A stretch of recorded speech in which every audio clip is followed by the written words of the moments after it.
This hearing, entitled "There is No Pride in Prejudice, Eliminating Barriers to Full Economic Inclusion for the LGBTQ plus community." I now recognize myself for 4 minutes to give an opening statement.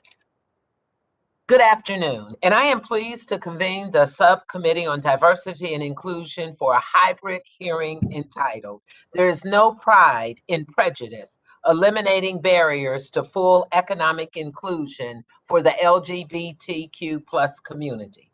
In 27 states, there are no explicit statewide laws protecting people from discrimination on the basis of sexual orientation or gender identity in employment, housing, and public accommodations. At the federal level, there are no fair housing or credit protections based on expressly sexual orientation or gender identity. This puts many LGBTQ plus individuals at risk, youth at risk, or at experiencing chronic homelessness, unemployment, or being unbanked.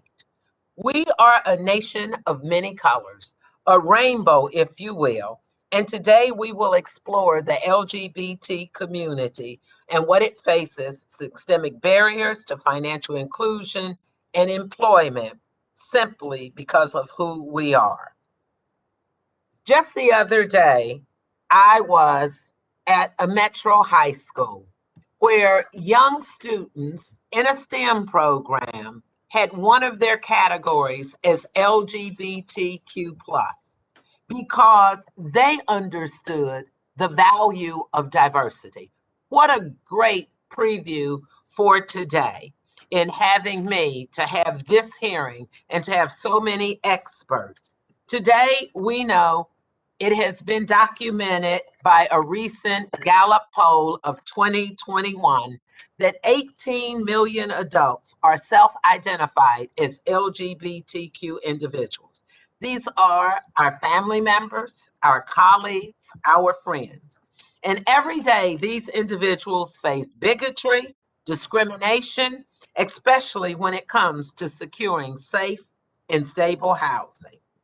I joined with my colleagues to pass H.R. 5, the Equality Act, that would prohibit discrimination based on sex, sexual orientation, and gender identity in any area, specifically including unemployment and housing.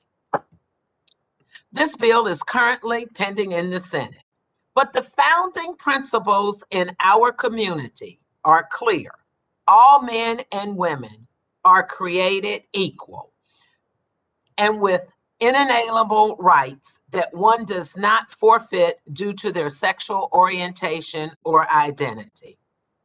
Yesterday, there was also a young individual there who had written an article on racism and diversity, and he stood so proudly as he escorted adults to talk about the value of that.